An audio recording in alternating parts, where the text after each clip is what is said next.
അസ്സലാമു അലൈക്കും വറഹ്മത്തുള്ളാഹി വബറകാതുഹു. സമസ്ത മദ്രസ പൊതുപരീക്ഷാ വിദ്യാർത്ഥികൾക്കായുള്ള മോഡൽ ചോദ്യപേപ്പർ വിശകലന വീഡിയോയിലേക്ക് നിങ്ങളെ ഹൃദ്യമായി സ്വാഗതം ചെയ്യുകയാണ്. നിങ്ങൾ ആദ്യമായിട്ടാണ് ചാനൽ കാണുന്നതെങ്കിൽ ചാനൽ ഒന്ന് സബ്സ്ക്രൈബ് ചെയ്ത് കൂടെയുണ്ടാവണം. വീഡിയോ ഉപകാരമുള്ളതാണെങ്കിൽ നിങ്ങളുടെ കൂട്ടുകാരിലേക്ക് ഷെയർ ചെയ്യാനും മറക്കരുത് എന്ന് ഓർമ്മപ്പെടുത്തുകയാണ്. ഈ വീഡിയോയിൽ നമ്മൾ 5ാം ക്ലാസ്സിലെ അഖീദ എന്ന വിഷയത്തിൻ്റെ ചോദ്യോത്തരങ്ങളാണ് ചർച്ച ചെയ്യുന്നത്. ഒന്നാമത്തെ ആക്ടിവിറ്റി യോജിപ്പിക്കാം എന്നുള്ളതാണ്. 5 ചോദ്യങ്ങളുണ്ട്. ഈ ചോദ്യങ്ങൾക്കൊക്കെ യോജിക്കുന്ന ഉത്തരങ്ങൾ മുകളിൽ ബ്രാക്കറ്റിൽ കൊടുത്തിട്ടുണ്ട്. പിന്നെ ചോദ്യങ്ങളൊക്കെ വായിച്ചു നോക്കുക. കൃത്യമായ ആൻസറുകൾ ഓരോന്നെടുത്ത് താഴേക്ക് അതിനോട് യോജിക്കുന്ന ഭാഗത്ത് എഴുതാണ് വേണ്ടത്. ഇവിടെ ബ്രാക്കറ്റിൽ കൊടുത്ത ഉത്തരങ്ങൾ ഇജ്മാഅ്, സൂറത്ത് യാസീൻ, റിദ്ദത്ത്, ഷൈത്വാൻ, ഉമ്മയെ വെറുപ്പിക്കൽ, ഇതൊക്കെയാണ് ഓപ്ഷൻസുകളായിട്ടുള്ളത്. ഇനി നമുക്ക് ചോദ്യങ്ങൾ വായിച്ചു നോക്കാം. ഒന്നാമത്തെ ചോദ്യം, വക്കുല്ലും ഫി ഫലക്കിൻ യസ്ബഹൂൻ എന്ന ആയത്ത് ഉള്ള അധ്യായം, അഥവാ വക്കുല്ലും ഫി ഫലക്കിൻ യസ്ബഹൂൻ എന്ന ആയത്തുള്ള സൂറത്ത് ഏതാണ് എന്നാണ് അവിടെ ചോദിച്ചിട്ടുള്ളത്. അതിന് ഉത്തരം കാണാൻ വേണ്ടി പേജ് നമ്പർ 3 തുറന്നു നോക്കുക. ഒന്നാമത്തെ പാഠത്തിൽ 2ാമത്തെ പാരഗ്രാഫിൽ അത് പറയുന്നു.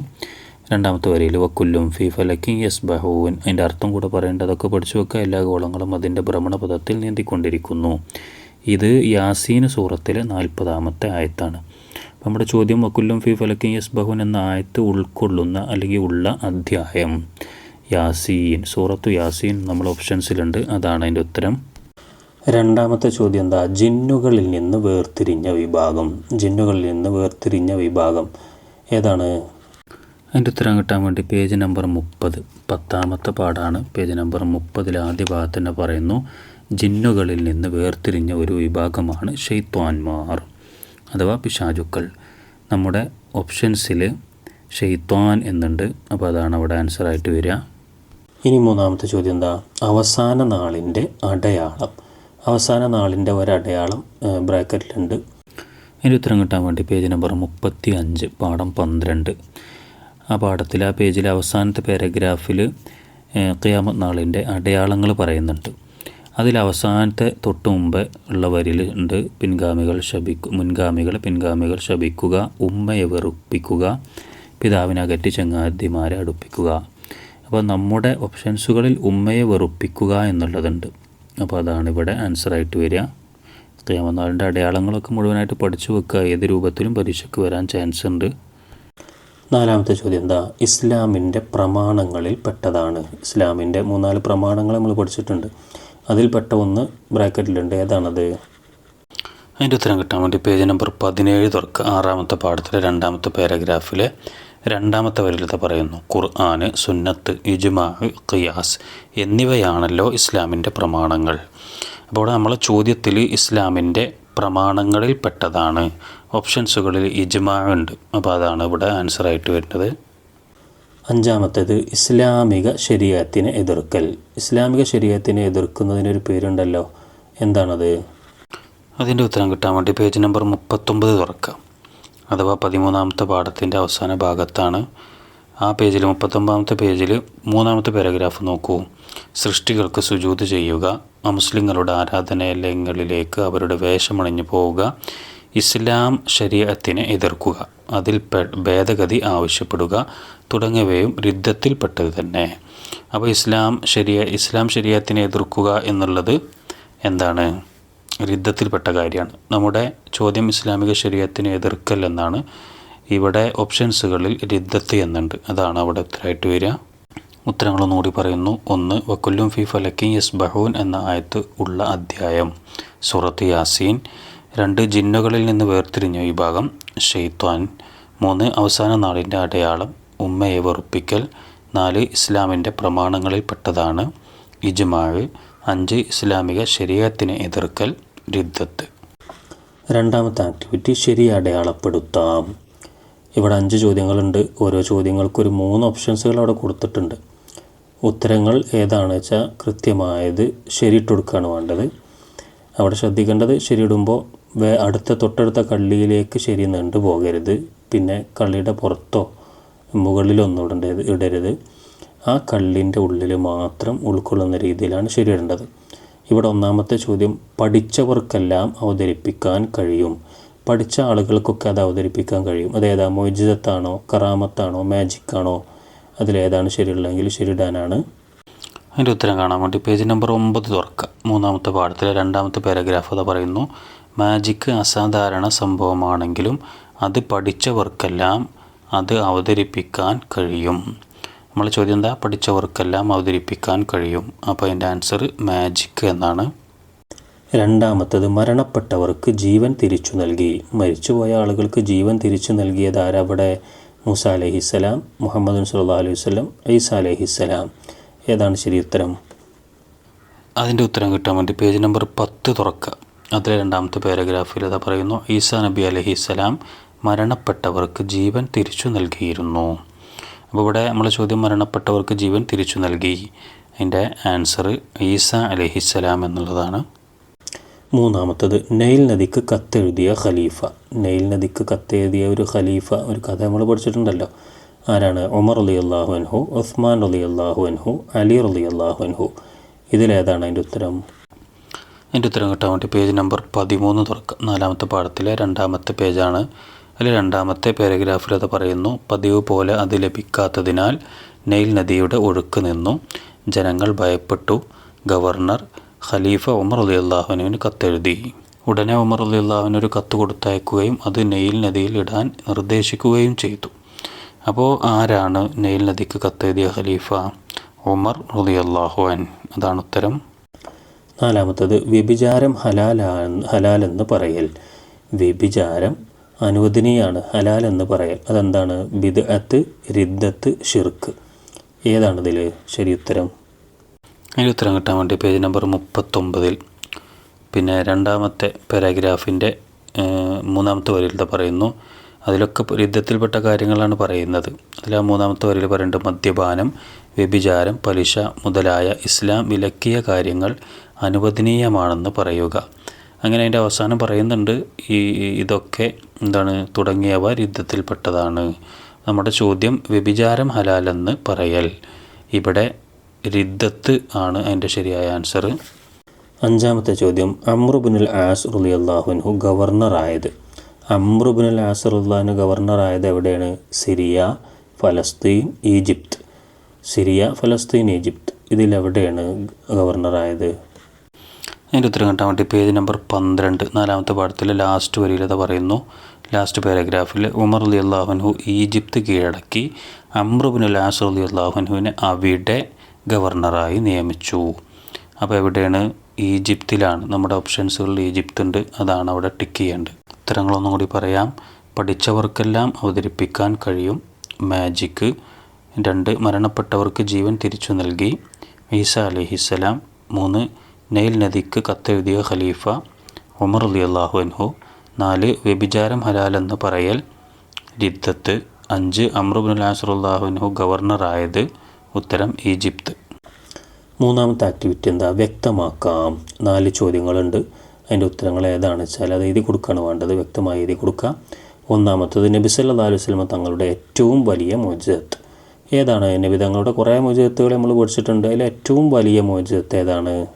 അതിൻ്റെ ഉത്തരം പേജ് നമ്പർ 10 തുറന്നു നോക്കൂ. 3-ാമത്തെ പാഠത്തിൽ ഏറ്റവും ലാസ്റ്റ് അത് പറയുന്നു, പരിശുദ്ധ ഖുർആനാണ് നമ്മുടെ നബി സല്ലല്ലാഹു അലൈഹി വസല്ലം തങ്ങളുടെ ഏറ്റവും വലിയ മുഅ്ജിസത്ത്. അപ്പോൾ ഇവിടെ ആൻസർ ഖുർആൻ എന്നാണ് വരിക. 2-ാമത്തെ ചോദ്യം എന്താ? യൂസുഫ് അലൈഹിസ്സലാമിൻ്റെ പ്രാർത്ഥന. യൂസുഫ് നബി അലൈഹിസ്സലാം പ്രാർത്ഥിച്ചിരുന്നൊരു പ്രാർത്ഥന നമ്മൾ പഠിച്ചിട്ടുണ്ട്. ഏതാണത്? അതിൻ്റെ ഉത്തരം പേജ് നമ്പർ 38 13-ാമത്തെ പാഠത്തിലെ 2-ാമത്തെ പാരഗ്രാഫിലെ ലാസ്റ്റത യൂസുഫ് നബി അലൈഹിസ്സലാം പ്രാർത്ഥിക്കുന്നത് കാണുക. തവഫനി മുസ്ലിമൻ വ അൽഹിഖ്നി ബിസ്സാലിഹീൻ. അപ്പോൾ നമ്മുടെ ചോദ്യം യൂസുഫ് നബി അലൈഹിസ്സലാമിൻ്റെ പ്രാർത്ഥന എന്താണ്? തവഫനി മുസ്ലിമൻ വ അൽഹിഖ്നി ബിസ്സാലിഹീൻ. 3-ാമത്തെ ചോദ്യം എന്താ? നന്മ തിന്മകൾ കാണിക്കപ്പെടുന്ന ലോകം. നന്മയും തിന്മയൊക്കെ കാണിക്കപ്പെടുന്നൊരു ലോകമുണ്ട്. ഏതാണത്? അതിൽ ഉത്തരം കിട്ടാൻ വേണ്ടി പേജ് നമ്പർ 35 12-ാമത്തെ പാഠത്തിലെ 3-ാമത്തെ പാരഗ്രാഫ് അത് ആദ്യം പറയുന്നു, ഓരോരുത്തരും ചെയ്ത നന്മയും തിന്മയും അതെത്ര ചെറുതായാലും അവിടുന്ന് കാണിക്കപ്പെടും. ഇത് അൽ-യൗമുൽ ആഖിർ എന്നുള്ള പാഠാണ്, പരലോകത്തെക്കുറിച്ചാണ് പറയുന്നത്.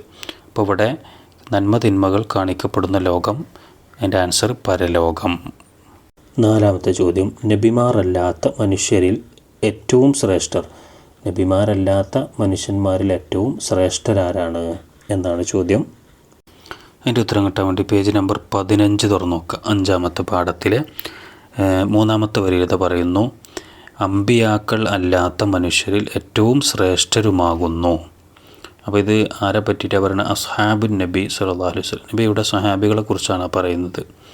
ഇവിടെ നമ്മളെ ചോദ്യം എന്താണ്? നബിമാരല്ലാത്ത മനുഷ്യരിൽ ഏറ്റവും ശ്രേഷ്ഠർ. അപ്പോൾ സ്വഹാബികൾ എന്നാണ് ഇവിടെ ആൻസറായിട്ട് എഴുതേണ്ടത്. ഉത്തരം ഒന്നും കൂടി പറയാം. 1. നബി സല്ലല്ലാഹു അലൈഹി വസല്ലം തങ്ങളുടെ ഏറ്റവും വലിയ മുഅ്ജിസത്ത് ഖുർആൻ. 2. യൂസുഫ് അലൈഹിസ്സലാമിൻ്റെ പ്രാർത്ഥന തവഫനി മുസ്ലിമൻ വ അൽഹിഖ്നി ബിസ്വാലിഹീൻ. 3. നന്മ തിന്മകൾ കാണിക്കപ്പെടുന്ന ലോകം പരലോകം. 4. നബിമാരല്ലാത്ത മനുഷ്യരിൽ ഏറ്റവും ശ്രേഷ്ഠർ സ്വഹാബികൾ. 4-ാമത്തെ ആക്ടിവിറ്റി പൂർത്തിയാക്കാം. 4 ചോദ്യങ്ങൾ ഇവിടെ ഉണ്ട്. അതിൻ്റെ തുടക്ക ഭാഗവും അവസാന ഭാഗവും ഇവിടെ കൊടുത്തിട്ടുണ്ട്. അതിൻ്റെ ഇടയിൽ ചില ഭാഗങ്ങളാണ് ചേർത്ത് കൊടുക്കാനുള്ളത്. 1-ാമത്തേത് നബി സല്ലല്ലാഹു അലൈഹി വസല്ലമയുടെ വാക്ക് പ്രവൃത്തി ഡാഷ് എന്നിവയാണ് സുന്നത്ത്. നബിയുടെ വാക്ക് പ്രവൃത്തി പിന്നെ അതിൻ്റെ ഇടയിൽ കുറച്ച് ചേർക്കാണ്ട് എന്നിവയാണ് സുന്നത്ത്. സുന്നത്ത് എന്നാൽ എന്തെന്ന് നമ്മൾ പഠിച്ചിട്ടുണ്ടെങ്കിൽ അതിൻ്റെ ഉത്തരം കിട്ടും.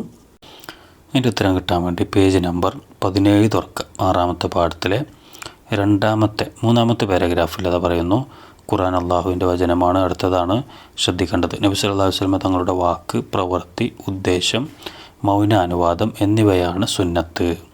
അപ്പോൾ നമ്മളിവിടെ നബി സല്ലല്ലാഹു അലൈഹി വസല്ലമയുടെ വാക്ക് പ്രവൃത്തി കഴിഞ്ഞിട്ട് ഉദ്ദേശം മൗനാനുവാദം ഇത് രണ്ടുമാണ് ചേർക്കേണ്ടത്.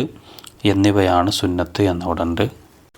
2. ഖുർആനും സുന്നത്തും ഡാഷ് എന്ന് പറയുന്നത് അപകടകരമാണ്. ഖുർആനും സുന്നത്തും ഡാഷ് എന്ന് പറയുന്നത് അപകടകരമാണ്. എന്താണ് അതിൻ്റെ ഇടയിൽ ചേർക്കാനുള്ളത്? അതിൻ്റെ ഉത്തരം കിട്ടാൻ വേണ്ടി പേജ് നമ്പർ 18 തുറക്കുക. 6-ാമത്തെ പാരഗ്രാഫിൽ തുടക്കത്തിൽ നിന്ന് തന്നെ പറയുന്നു, ഖുർആനും സുന്നത്തും മാത്രമേ സ്വീകരിക്കൂ എന്ന് പറയുന്നത് അപകടകരമാണ്. അപ്പോൾ ഇവിടെ ഖുർആനും സുന്നത്തും കഴിഞ്ഞിട്ട് മാത്രമേ സ്വീകരിക്കൂ എന്നാണ് ചേർത്ത് കൊടുക്കേണ്ടത്. എന്ന് പറയുന്നത് അപകടകരമാണ് എന്നവിടെ ഉണ്ട്. 3-ാമത്തെ ചോദ്യം, ഇന്നാ നഹ്നു ഡാഷ് വ ഇന്നാ ലഹു ലഹാഫിളൂൻ. ഇന്നാ നഹ്നു ഒരു ആയത്താണ്. ഇന്നാ നഹ്നു എന്നവിടെ ഉണ്ട്. ലാസ്റ്റ് വ ഇന്നാ ലഹു ലഹാഫിളൂൻ. അതിൻ്റെ ഇടയിൽ 2 വാക്ക് ചേർത്ത് കൊടുക്കാണ്ട്. ഏതാണത്? അതിൻ്റെ ഉത്തരം കാണാൻ വേണ്ടി പേജ് നമ്പർ 26 തുറന്നു നോക്കുക. 9-ാമത്തെ പാഠത്തിൽ 4-ാമത്തെ പാരഗ്രാഫിൽ പറയുന്നുണ്ട്. 2-ാമത്തെ വരി നോക്കൂ. അല്ലാഹു തആല പറയുന്നു, ഇന്നാ നഹ്നു നസ്സൽന ദിക്റ വ ഇന്നാ ലഹു ലഹാഫിളൂൻ. അപ്പോൾ ഇവിടെ ഇന്നാ നഹ്നു കഴിഞ്ഞിട്ട് നസ്സൽന ദിക്റ എന്നാണ് നമ്മൾ ചേർത്ത് കൊടുക്കേണ്ടത്. വ ഇന്നാ ലഹു ലഹാഫിളൂൻ എന്നിവിടെ ഉണ്ട്. 4-ാമത്തേത് അമ്പിയാക്കളിൽ നിന്ന് ഡാഷ് ഔലിയാക്കളിൽ നിന്ന് കറാമത്തായി സംഭവിക്കാം. അമ്പിയാക്കളിൽ നിന്ന് ഇനി അവിടെ കുറച്ച് ചേർക്കാണ്ട് ഇനി ലാസ്റ്റ് ഔലിയാക്കളിൽ നിന്ന് കറാമത്തായി സംഭവിക്കാം എന്നവിടെ ഉണ്ട്. എന്താണ് അതിൻ്റെ ഇടയിൽ ചേർക്കാനുള്ളത്? ഇതിൻ്റെ ഉത്തരം കാണാൻ വേണ്ടി പേജ് നമ്പർ 24 തുറക്കാം. 8-ാമത്തെ പാഠത്തിൻ്റെ ലാസ്റ്റ് അത് പറയുന്നു, അമ്പിയാക്കളിൽ നിന്ന് മോചിതത്തായി സംഭവിക്കുന്ന കാര്യങ്ങൾ ഔലിയാക്കളിൽ നിന്ന് കറാമത്തായി സംഭവിക്കാവുന്നതാണ്. അപ്പോൾ ഇവിടെ അമ്പിയാക്കളിൽ നിന്ന് കഴിഞ്ഞിട്ട് മോചിതത്തായി സംഭവിക്കുന്ന കാര്യങ്ങൾ എന്നാണ് നമ്മൾ ചേർത്ത് കൊടുക്കേണ്ടത്. ഔലിയാക്കളിൽ നിന്ന് കറാമത്തായി സംഭവിക്കാം എന്ന് ഇവിടെ ഉണ്ട് താനും. ഉത്തരങ്ങളൊന്നും കൂടി പറയാം. 1. നബി സല്ലല്ലാഹു അലൈഹി വസല്ലമയുടെ വാക്ക് പ്രവൃത്തി ഉദ്ദേശം മൗനാനുവാദം എന്നിവയാണ് സുന്നത്ത്. 2. ഖുർആനും സുന്നത്തും മാത്രമേ സ്വീകരിക്കൂ എന്ന് പറയുന്നത് അപകടകരമാണ്. 3. ഇന്നാ നഹ്നു നസ്സൽന ദിക്റ വ ഇന്നാ ലഹു ലഹാഫിളൂൻ. 4. അമ്പിയാക്കളിൽ നിന്ന് മുഅ്ജിസത്തായി സംഭവിക്കുന്ന കാര്യങ്ങൾ ഔലിയാക്കളിൽ നിന്ന് കറാമത്തായി സംഭവിക്കാം. 5-ാമത്തെ ആക്ടിവിറ്റി ഒറ്റ വാക്കിൽ ഉത്തരമെഴുതാം. ഒറ്റ വാക്കിലാണ് ഉത്തരം എഴുതേണ്ടത്. ഇവിടെ 5 ചോദ്യങ്ങളാണുള്ളത്. 1-ാമത്തെ ചോദ്യം, മുജ്തഹിദുകളായ പണ്ഡിതന്മാരുടെ ഏകാഭിപ്രായം. മുജ്തഹിദുകളായ പണ്ഡിതന്മാരുടെ ഏകാഭിപ്രായത്തിന് ഒരു പേരുണ്ടല്ലോ, അതാണ് അവിടെ എഴുതേണ്ടത്. എന്താണ് നമ്മൾ പഠിച്ചത്? അതിൻ്റെ ഉത്തരം കിട്ടാൻ വേണ്ടി പേജ് നമ്പർ 17 6-ാമത്തെ പാഠത്തിൽ പിന്നെ 3-ാമത്തെ പാരഗ്രാഫിൽ അതാ 2-ാമത്തെ വരിയിൽ പറയുന്നു, ഒരു കാലഘട്ടത്തിലെ മുജ്തഹിദുകളായ പണ്ഡിതന്മാരുടെ ഏകാഭിപ്രായമാണ് ഇജ്മാ. അപ്പോൾ ഇവിടെ ചോദ്യം തീരുന്നു, മുജ്തഹിദുകളായ പണ്ഡിതന്മാരുടെ ഏകാഭിപ്രായം. അതിൻ്റെ ആൻസർ ഇജ്മാ എന്നാണ്. 2. കുഫറിൻ്റെ ഇനങ്ങളിൽ ഏറ്റവും ഗുരുതരമായത്. കുഫറിൻ്റെ ഇനങ്ങളിൽ ഏറ്റവും ഗുരുതരമായത് അതിഗുരുതരമായ അതിക്രമമാണ് എന്ന് ഒരു ചോദ്യമുണ്ട്. അത് അല്ല ഇത്. ചിലപ്പം ചില കുട്ടികളൊക്കെ അതിൻ്റെ ആൻസർ എഴുതാൻ ചാൻസ് ഉണ്ട്. അപ്പോൾ ഇങ്ങനെ ചോദ്യം വന്നാൽ നല്ലോണം ശ്രദ്ധിക്കണം. കുഫറിൻ്റെ ഇനങ്ങളിൽ ഏറ്റവും ഗുരുതരമായത് ഏതാണ്? അതിൻ്റെ ഉത്തരം കാണാൻ വേണ്ടി പേജ് നമ്പർ 39 തുറക്കുക. 13ാമത്തെ പാഠത്തിലെ 2ാമത്തെ പേജ് ഉണ്ടല്ലോ, അതിൻ്റെ ആദ്യം തന്നെ പറയുന്നത് സത്യനിഷേധത്തിൻ്റെ ഇനങ്ങളിൽ, സത്യനിഷേധം എന്ന് പറഞ്ഞാൽ കുഫർ, സത്യനിഷേധത്തിൻ്റെ ഇനങ്ങളിൽ ഏറ്റവും ഗുരുതരമായതാണ് റിദ്ദത്ത്. അപ്പോൾ ഇവിടെ കുഫറിൻ്റെ ഇനങ്ങളിൽ ഏറ്റവും ഗുരുതരമായത് റിദ്ദത്ത് ആണ്. റിദ്ദത്ത് എന്നാണ് ആൻസർ വരിക. 3ാമത്തത് ബിദ്അത്ത് എത്ര വിധം. ബിദ്അത്ത് എത്ര വിധം. ആ എത്ര വിധം എന്നുള്ള എണ്ണം മാത്രം അവിടെ എഴുതി കൊടുത്താൽ മതി. എത്ര വിധമാണ്? അതിൻ്റെ ഉത്തരം കിട്ടാൻ വേണ്ടി പേജ് നമ്പർ 33 11ാമത്തെ പാഠത്തിൻ്റെ ഏറ്റവും ലാസ്റ്റ് നോക്കുക. പാരഗ്രാഫിൽ ആദ്യം എന്താണ് ബിദ്അത്ത് എന്ന് പറയുന്നുണ്ട്. അതിനുശേഷം അത് പറയുന്നു ബിദ്അത്ത് 2 വിധമുണ്ട്. പിന്നെ ബിദ്അത്തുൻ ഹസന, ബിദ്അത്തുൻ ളലാല, അത് ഏതൊക്കെയെന്ന് പറയുന്നുണ്ട്. ഇവിടെ ചോദ്യം ബിദ്അത്ത് എത്ര വിധം എന്നാണ്. അപ്പോൾ അതിൻ്റെ ആൻസർ 2. 4ാമത്തെ ചോദ്യം ഖുർആനിൻ്റെ മുമ്പുള്ള കിതാബുകളുടെ എണ്ണം. ഖുർആനിൻ്റെ മുമ്പുള്ള കിതാബുകൾ ആകെ എത്ര കിതാബുകൾ ഇറങ്ങിയിട്ടുണ്ട് എന്ന് നമുക്കറിയാലോ. അതിൽ അവസാനത്താണ് ഖുർആൻ. അതിൻ്റെ മുമ്പ് എത്ര കിതാബുകൾ ഇറങ്ങിയിട്ടുണ്ട്? അതിൻ്റെ ഉത്തരം കിട്ടാൻ വേണ്ടി പേജ് നമ്പർ 26 9ാമത്തെ പാഠത്തിൽ 2ാമത്തെ പാരഗ്രാഫിൽ അത് പറയുന്നു ഇതിന് മുമ്പ്. ഖുർആനെ കുറിച്ച്, ഈ ഖുർആൻ്റെ അത്ഭുതങ്ങളെക്കുറിച്ചുള്ള പാഠാണല്ലോ. ഇതിന് മുമ്പ് 3 കിതാബുകളും 100 ഏടുകളും അവതരിക്കപ്പെട്ടുവെങ്കിലും അവ അതാത് കാലത്ത് സമൂഹത്തിലേക്ക് മാത്രമായിരുന്നു. അപ്പോൾ അതിൽ പറയുന്നുണ്ട് ഖുർആൻ്റെ മുമ്പ് എത്ര കിതാബുകളാണ്. നമ്മുടെ ചോദ്യം ഖുർആൻ്റെ മുമ്പുള്ള കിതാബുകളുടെ എണ്ണമാണ്. 3 ആണ് അതിൻ്റെ ആൻസർ. 5ാമത്തത് മൂസാ അലൈഹിസ്സലാമിന് ഗൈബ് പറഞ്ഞു കൊടുത്ത പ്രവാചകൻ.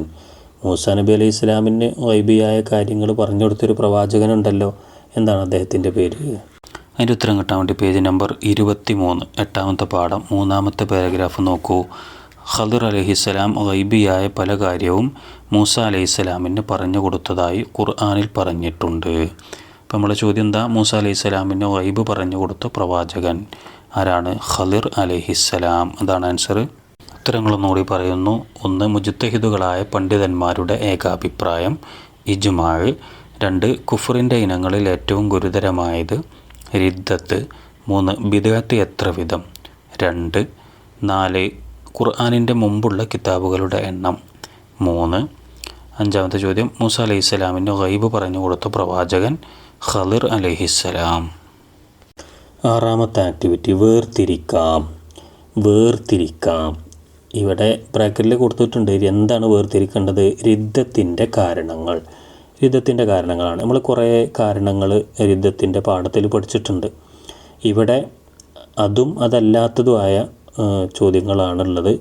5 എണ്ണമാണ്. അതിൽ ഓരോന്നിലും ഈ 2 ഓപ്ഷൻസുകളുണ്ട്. അതിലേതെങ്കിലും ഒന്നാണ് റിദ്ദത്തിൻ്റെ കാരണങ്ങളായിട്ടുണ്ടാവുള്ളൂ. അതിങ്ങോട്ട് മാറ്റി അപ്പുറത്തേക്ക് എഴുതാനാണ്. ഒന്നെന്താ? വ്യഭിചാരം ഹലാലാക്കുക, വ്യഭിചാരം അധികരിക്കുക. ഇതിലേതാണ് റിദ്ദത്തിൻ്റെ കാരണം? അതിൻ്റെ ഉത്തരം കാണാൻ വേണ്ടി നമുക്ക് പേജ് നമ്പർ 39 തുറക്കാം. 13ാമത്തെ പാഠം റിദ്ദത്തു. ആ പാഠത്തിലെ 39ാമത്തെ പേജിൽ 2-3 പാരഗ്രാഫുകൾ അഥവാ അള്ളാഹുവിനെയോ പ്രവാചകരെയോ നിഷേധിക്കുക. അവിടെ മുതൽ അങ്ങനെ തുടങ്ങി അടുത്ത പാരഗ്രാഫിൻ്റെ ലാസ്റ്റ് തുടങ്ങിയവയും റിദ്ദത്തിൽപ്പെട്ടത് തന്നെ. ഈ ഭാഗങ്ങളിലൊക്കെ റിദ്ദത്തിൻ്റെ കാരണങ്ങൾ പറയുന്നുണ്ട്. അപ്പോൾ അത് വെച്ചിട്ട് നമുക്ക് ഇതൊക്കെ ആൻസർ ചെയ്യാം. ഇവിടെ 1ാമത്തേത് വ്യഭിചാരം ഹലാലാക്കുക, വ്യഭിചാരം അധികരിക്കുക. അതിലേതാണ് കാരണം? വ്യഭിചാരം ഹലാലാക്കുക, അതാണ് റിദ്ദത്തിൻ്റെ കാരണം. 2ാമത്തേത് മുസ്ലിമിനെ കൊല്ലുക, മുസ്ലിമിനെ കാഫിറാക്കുക. മുസ്ലിമിനെ കൊല്ലുക, മുസ്ലിമിനെ കാഫിറാക്കുക. അപ്പോൾ ഇതിലേതാണ് റിദ്ദത്തിൻ്റെ കാരണം? മുസ്ലിമിനെ കാഫിറാക്കുക. 3 ഏതൊക്കെ? സൃഷ്ടികൾക്ക് സുജൂദ് ചെയ്യുക, നിസ്കാരം ഒഴിവാക്കുക. സൃഷ്ടികൾക്ക് സുജൂദ് ചെയ്യുക, നിസ്കാരം ഒഴിവാക്കുക. ഇതിൽ റിദ്ദത്തിൻ്റെ കാരണം ഏതാണ്? സൃഷ്ടികൾക്ക് സുജൂദ് ചെയ്യുക. 4ാമത്തേത് പ്രവാചകരെ നിഷേധിക്കുക, കച്ചവടം ഹലാലെന്ന് പറയുക. പ്രവാചകരെ നിഷേധിക്കുക, കച്ചവടം ഹലാലല്ല എന്നല്ല ചോദ്യം, ഹലാലാണ്, ഹലാലെന്ന് പറയുക. ഇതിൽ റിദ്ദത്തിൻ്റെ കാരണം ഏതാ? പ്രവാചകരെ നിഷേധിക്കുക. അഞ്ചാമത്തത് പലിശ വാങ്ങുക, പലിശ ഹലാലെന്ന് പറയുക. പലിശ വാങ്ങുക, പലിശ ഹറാമായ കാര്യമാണല്ലോ, അത് ഹലാലെന്ന് പറയുക. ഇതിൽ രിദ്ദത്തിൻ്റെ കാരണം ഏതാണ്? പലിശ ഹലാലെന്ന് പറയുക. ഉത്തരങ്ങളൊന്നുകൂടി പറയുന്നു. ഒന്നാമത്തതിൽ വ്യഭിചാരം ഹലാലാക്കുക, 2 മുസ്ലിമിനെ കാഫിറാക്കുക, 3 സൃഷ്ടികൾക്ക് സുജൂദ് ചെയ്യുക, 4 പ്രവാചകരെ നിഷേധിക്കുക, 5 പലിശ ഹലാലെന്ന് പറയുക. ഇനി 7 ആശയം എഴുതാം. ആശയം എഴുതാറുന്ന ഏകദേശം അർത്ഥം എഴുതാനാണ്. ഇവിടെ 4 എണ്ണമാണ് ചോദ്യമായിട്ടുള്ളത്. ഒന്നാമത്തത് അദ്ദുന്യ മസ്റഅത്തുൽ ആഖിറ. അദ്ദുന്യ മസ്റഅത്തുൽ ആഖിറ എന്താണ് അതിൻ്റെ ആശയം? അതിൻ്റെ ഉത്തരം കാണാൻ വേണ്ടി നിങ്ങൾ പേജ് നമ്പർ 35 12ാമത്തെ പാഠത്തിൻ്റെ തുടക്കത്തിൽ തന്നെ പറയുന്നുണ്ട്. പിന്നെ ഇഹലോകം പരലോകം എന്നിങ്ങനെ 2 ലോകമുണ്ട്. ഇഹലോകം പരലോകത്തേക്കുള്ള കൃഷിയിടമാണെന്ന് നബി സല്ലല്ലാഹു അലൈഹി വസല്ലം പറഞ്ഞിട്ടുണ്ട്. അതാണ് അർത്ഥം. അതിൻ്റെ അറബി അദ്ദുന്യ മസ്റഅത്തുൽ ആഖിറ. അപ്പോൾ നമുക്കിവിടെ ആശയം എഴുതാനുള്ളതിൽ ഒന്നാമത്തത് അദ്ദുന്യ മസ്റഅത്തുൽ ആഖിറ എന്നാണ്. അതിൻ്റെ അർത്ഥം എങ്ങനെ എഴുതാം? ഇഹലോകം പരലോകത്തേക്കുള്ള കൃഷി ഇടമാണ്. രണ്ടാമത്തത് ഇന്നാ നഹ്നു നസ്സൽന ദിക്റ വ ഇന്നാ ലഹു ലഹാഫിളൂൻ. ഇന്നാ നഹ്നു നസ്സൽന ദിക്റ വ ഇന്നാ ലഹു ലഹാഫിളൂൻ. ഇതിൻ്റെ ആശയം എഴുതാനാണ്. അതിൻ്റെ ഉത്തരം കാണാൻ വേണ്ടി പേജ് നമ്പർ 26 തുറക്കുക. അഥവാ 9ാമത്തെ പാഠത്തിലെ 4ാമത്തെ പാരഗ്രാഫിൽ അർത്ഥം കൊടുത്തിട്ടില്ല ആയത്താണ് ഇവിടെ ഉള്ളത്. അല്ലാഹു തആല പറയുന്നു ഇന്നാ നഹ്നു നസ്സൽന ദിക്റ വ ഇന്നാ ലഹു ലഹാഫിളൂൻ. അതിൻ്റെ അർത്ഥമൊക്കെ നിങ്ങൾ പഠിച്ചിട്ടുണ്ടാവും. എന്താണ്? തീർച്ചയായും ഖുർആനിനെ നാം നിങ്ങൾക്ക് ഇറക്കി തന്നു, നാം അതിനെ സംരക്ഷിക്കുകയും ചെയ്യും. 3ാമത്തത് യാ സാരിയത്തു അൽ ജബൽ അൽ ജബൽ. യാ സാരിയ അൽ ജബൽ അൽ ജബൽ എന്താണ് അതിൻ്റെ ആശയം? അതിൻ്റെ ഉത്തരം കിട്ടാൻ വേണ്ടി പേജ് നമ്പർ 24 8ാമത്തെ പാഠത്തിലെ 24ാമത്തെ പേജിൽ 3ാമത്തെ പാരഗ്രാഫിൻ്റെ അവസാനം പറയുന്നുണ്ട്. പേർഷ്യയിൽ നഹാവന്തിൽ ശത്രുക്കളുമായി യുദ്ധം ചെയ്തുകൊണ്ടിരിക്കുന്ന മുസ്ലിം സൈന്യത്തിൻ്റെ നായകനോട് മദീന പള്ളിയിൽ ഖുത്ബ നിർവഹിച്ചു കൊണ്ടിരിക്കുന്ന ഉമർ അള്ളാഹുവിന് പറഞ്ഞു, യാ സാരിയത്തു അൽ ജബൽ അൽ ജബൽ. അതിൻ്റെ അർത്ഥം എൻ്റെ താഴെ പറയുന്നുണ്ട്. എന്താണ്? താഴെ 2ാമത്തെ വരിയിലതാ പർവ്വതഭാഗം ശ്രദ്ധിക്കൂ. യാ സാരിയത്തു അൽ ജബൽ അൽ ജബൽ. നമുക്ക് ആശയമാണ് എഴുതാൻ പറഞ്ഞിട്ടുള്ളത്. കറക്റ്റ് അർത്ഥം അല്ല എങ്കിലും അതിൻ്റെ ഒരു ആശയം ഉൾക്കൊള്ളുന്ന രീതിയിലാണ് എഴുതേണ്ടത്. അപ്പോൾ പർവ്വതഭാഗം ശ്രദ്ധിക്കൂ എന്നെഴുതാം. 4ാമത്തത് മൻ ആദാ ലീ വലിയൻ ഫഖദ് ആദൻതുഹു ബിൽ ഹർബ്. മൻ ആദാ ലീ വലിയൻ ഫഖദ് ആദൻതുഹു ബിൽ ഹർബ് എന്താണ് അതിൻ്റെ ആശയം? അതിൻ്റെ ഉത്തരം കിട്ടാൻ വേണ്ടി പേജ് നമ്പർ 12 4ാമത്തെ പാഠത്തിലെ 4ാമത്തെ പാരഗ്രാഫിൽ അത് പറയുന്നു. അള്ളാഹു പറഞ്ഞതായി നബി സല്ലല്ലാഹു അലൈഹി വസല്ലം ഉദ്ധരിക്കുന്നു, മൻ ആദാ ലീ വലിയൻ ഫഖദ് ആദൻതുഹു ബിൽ ഹർബ്. അതിൻ്റെ അർത്ഥം അതിൻ്റെ തൊട്ട് അപ്പുറത്ത് പറയുന്നു, എൻ്റെ വലിയനോട് ആരെങ്കിലും ശത്രുത കാണിച്ചാൽ അവനോട് ഞാൻ യുദ്ധം പ്രഖ്യാപിച്ചിരിക്കുന്നു. അപ്പോൾ അതാണ് എൻ്റെ വലിയനോട് ആരെങ്കിലും ശത്രുത കാണിച്ചാൽ അവനോട് ഞാൻ യുദ്ധം പ്രഖ്യാപിച്ചിരിക്കുന്നു. അതാണ് എൻ്റെ ആശയം. ഉത്തരങ്ങളൊന്നുകൂടി പറയുന്നു. 1 അദ്ദുന്യ മസ്റഅത്തുൽ ആഖിറ. ഇഹലോകം പരലോകത്തേക്കുള്ള കൃഷിയിടമാണ്. 2 ഇന്നാ നഹ്നു നസ്സൽന ദിക്റ വ ഇന്നാ ലഹു ലഹാഫിളൂൻ. തീർച്ചയായും ഖുർആനിനെ നാം നിങ്ങൾക്ക് ഇറക്കി തന്നു, നാം അതിനെ സംരക്ഷിക്കുകയും ചെയ്യും. 3 യാ സാരിയത്തു അൽ ജബൽ അൽ ജബൽ. സാരിയ പർവ്വതഭാഗം ശ്രദ്ധിക്കൂ. 4 മൻ ആദാ ലി വലിയൻ ഫഖദ് ആദൻതുഹു ബിൽ ഹർബ്. എൻ്റെ വലിയനോട് ആരെങ്കിലും ശത്രുത കാണിച്ചാൽ അവനോട് ഞാൻ യുദ്ധം പ്രഖ്യാപിച്ചിരിക്കുന്നു. ഇനി 8ാമത്തെ ആക്ടിവിറ്റി ഉത്തരം എഴുതാം. 4 ചോദ്യങ്ങളുണ്ട്. ചോദ്യങ്ങൾക്കൊക്കെ കൃത്യമായ ഉത്തരങ്ങൾ എഴുതി കൊടുക്കുക. 1ാമത്തെ ചോദ്യം തൗഹീദിൻ്റെ സൂറത്ത് ഏതാകുന്നു?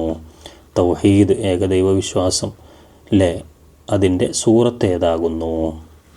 അതിൻ്റെ ആൻസർ കിട്ടാൻ വേണ്ടി പേജ് നമ്പർ 27 അഥവാ 9ാമത്തെ പാഠത്തിൻ്റെ ഏറ്റവും അവസാന ഭാഗത ചില പ്രധാന വിവരങ്ങൾ എന്ന് പറഞ്ഞിട്ട് അതിൽ പറയുന്നുണ്ട്. അതിൽ പിന്നെ 4ാമത്തേത് തൗഹീദിൻ്റെ സൂറത്ത് അൽ ഇഖ്ലാസ്.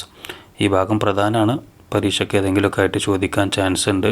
നമ്മുടെ ചോദ്യം തൗഹീദിൻ്റെ സൂറത്ത് ഏതാകുന്നു എന്നാണ്. അതിൻ്റെ ഉത്തരം സൂറത്തുൽ ഇഖ്ലാസ്. 2ാമത്തേത് വിശ്വാസപരമായ കാര്യങ്ങൾ തെളിവ് സഹിതം വിശദീകരിച്ച ഇമാമുകൾ ആരെല്ലാം? നമ്മൾ കർമ്മപരമായി 4 ഇമാമികളെ പഠിച്ചിട്ടുണ്ട്. അതുപോലെ വിശ്വാസപരമായ കാര്യങ്ങൾ തെളിവ് സഹിതം വിശദീകരിച്ച ഇമാമുകൾ, അഖീദയിലെ 2 ഇമാമികളെ പഠിച്ചിട്ടുണ്ടല്ലോ, അവരെ പേര് എന്താണ്? അതിൻ്റെ ഉത്തരം നമ്മുടെ പേജ് നമ്പർ 17 തുറക്കുക, 6-ാമത്തെ പാഠം. ആ പേജിൽ അവസാനം അത് പറയുന്നു: വിശ്വാസപരമായ കാര്യങ്ങൾ തെളിവ് സഹിതം വിശദീകരിച്ചത് ഇമാം അബുൽ ഹസനിൽ അഷ്അരി റഹിമഹുമുല്ല എന്നിവരും ഇമാം അബൂ മൻസൂരിനിൽ മാതുരീദി റഹിമഹുമുല്ല എന്നിവരുമാണ്. അപ്പോൾ നമ്മുടെ ചോദ്യം, വിശ്വാസപരമായ കാര്യങ്ങൾ തെളിവ് സഹിതം വിശദീകരിച്ച ഇമാമുകൾ ആരെല്ലാം? ഉത്തരം ഇങ്ങനെ എഴുതാം: ഇമാം അബുൽ ഹസനിൽ അഷ്അരി, ഇമാം അബൂ മൻസൂരിനിൽ മാതുരീദി. 3-ാമത്തത്, സ്വഹാബികളിൽ ഏറ്റവും ശ്രേഷ്ഠരാര്? സ്വഹാബികൾ, അവരിൽ ഏറ്റവും ശ്രേഷ്ഠർ ആരാണ്? മാർക്കിനനുസരിച്ച് കണ്ട് എഴുതുക. 8 മാർക്കുണ്ട്, അപ്പോൾ 4 ആൾക്കാരെ പേര് എഴുതണം. അത് നമ്മൾ പഠിച്ചിട്ടുണ്ടല്ലോ. അതിൻ്റെ ഉത്തരം കിട്ടാൻ വേണ്ടി പേജ് നമ്പർ 15, 5-ാമത്തെ പാഠം. അതിലെ 2-ാമത്തെ പാരഗ്രാഫിലെ 2-ാമത്തെ വരിയിൽ ലാസ്റ്റ് പറയുന്നുണ്ട്: സ്വഹാബികളിൽ ഏറ്റവും ശ്രേഷ്ഠർ അൽ ഖുലഫ ഉർ റാഷിദൂൻ എന്ന പേരിൽ അറിയപ്പെട്ട അബൂബക്കർ, ഉമർ, ഉസ്മാൻ, അലി റളിയല്ലാഹു അൻഹും എന്നിവരാണ്. അപ്പോൾ നമ്മുടെ ചോദ്യം, സ്വഹാബികളിലെ ഏറ്റവും ശ്രേഷ്ഠർ ആര്? ഉത്തരം ഇങ്ങനെ എഴുതാം: അൽ ഖുലഫ ഉർ റാഷിദൂൻ എന്ന പേരിൽ അറിയപ്പെടുന്ന അബൂബക്കർ, ഉമർ, ഉസ്മാൻ, അലി റളിയല്ലാഹു അൻഹും എന്നിവരാണ്. 4-ാമത്തത്, സ്വഹാബത്ത് മതനിയമങ്ങളുടെ പൂർണ്ണതയ്ക്ക് ആധാരമാക്കിയത് എന്ത്? സ്വഹാബികൾ മതനിയമങ്ങളുടെ പൂർണ്ണതയ്ക്ക് അവർ ആധാരമാക്കിയത് എന്താണ്? അതിൻ്റെ ഉത്തരം കിട്ടാൻ വേണ്ടി പേജ് നമ്പർ 17 അഥവാ 6-ാമത്തെ പാഠത്തിൽ 4-ാമത്തെ പാരഗ്രാഫ്, സച്ചരിതരായ സ്വഹാബത്ത്, ആ പാരഗ്രാഫിലെ 2-ാമത്തെ വരിലതാ: മതനിയമങ്ങളുടെ പൂർണ്ണതയ്ക്ക് ഇജ്മാഉം ഖിയാസും അവർ ആധാരമാക്കി. അപ്പോൾ ഇവിടെ എന്തായിരുന്നു ചോദ്യം? സ്വഹാബത്ത് മതനിയമങ്ങളുടെ പൂർണ്ണതയ്ക്ക് ആധാരമാക്കിയത് എന്താണ്? ഇജ്മാഉം ഖിയാസും. അതാണ് അവിടെ ആൻസറായിട്ട് വരിക. ഉത്തരം ഒന്നും കൂടി പറയാം. 1, തൗഹീദിൻ്റെ സൂറത്ത് ഏതാകുന്നു? സൂറത്തുൽ ഇഖ്ലാസ്. 2, വിശ്വാസപരമായ കാര്യങ്ങൾ തെളിവ് സഹിതം വിശദീകരിച്ച ഇമാമുകൾ ആരെല്ലാം? ഇമാം അബുൽ ഹസനിൽ അഷ്അരി റളിയല്ലാഹു അൻ, ഇമാം അബൂ മൻസൂരിനിൽ മാതുരീദി റളിയല്ലാഹു അൻ. 3, സ്വഹാബികളിൽ ഏറ്റവും ശ്രേഷ്ഠർ ആര്? അൽ ഖുലഫ ഉർ റാഷിദൂൻ എന്ന പേരിൽ അറിയപ്പെടുന്ന അബൂബക്കർ, ഉമർ, ഉസ്മാൻ, അലി റളിയല്ലാഹു അൻഹും എന്നിവർ. 4, സ്വഹാബത്ത് മതനിയമങ്ങളുടെ പൂർണ്ണതയ്ക്ക് ആധാരമാക്കിയത് എന്ത്? ഇജ്മാഉം ഖിയാസും. ഈ വീഡിയോ ഇവിടെ അവസാനിക്കുകയാണ്. എല്ലാ വിഷയങ്ങളുടെയും വീഡിയോകൾ ലഭിക്കാൻ വേണ്ടി അതിൻ്റെ ലിങ്ക് ഡിസ്ക്രിപ്ഷൻ ബോക്സിലും കമൻറ്റിലും പിൻ ചെയ്ത് വെച്ചിട്ടുണ്ട്. നിങ്ങൾക്ക് ആവശ്യാനുസരണം ഉപയോഗപ്പെടുത്താവുന്നതാണ്. ഒരിക്കൽ കൂടി ഓർമ്മപ്പെടുത്തുന്നു, ചാനൽ ഒന്ന് സബ്സ്ക്രൈബ് ചെയ്യണേ. അതുപോലെ തന്നെ വീഡിയോ ഒന്ന് ലൈക്ക് ചെയ്യുക, നല്ല നല്ല കമൻറ്റുകളൊക്കെ അറിയിക്കുക. വീഡിയോ നിങ്ങളെ കൂട്ടുകാരിലേക്കൊക്കെ എത്തിക്കാൻ വേണ്ടി ഇങ്ങോട്ട് ശ്രദ്ധിക്കുക. ഇൻഷാ അല്ലാഹ് നമ്മുടെ പഠനവും പരീക്ഷകളും അള്ളാഹു കബൂലാക്കട്ടെ. ഉന്നതമായ മാർക്ക് നൽകി അള്ളാഹു നല്ല വിജയം പ്രദാനം ചെയ്യട്ടെ. ആമീൻ. അസ്സലാമു അലൈക്കും വറഹ്മത്തുള്ളാഹി വബറകാതുഹു.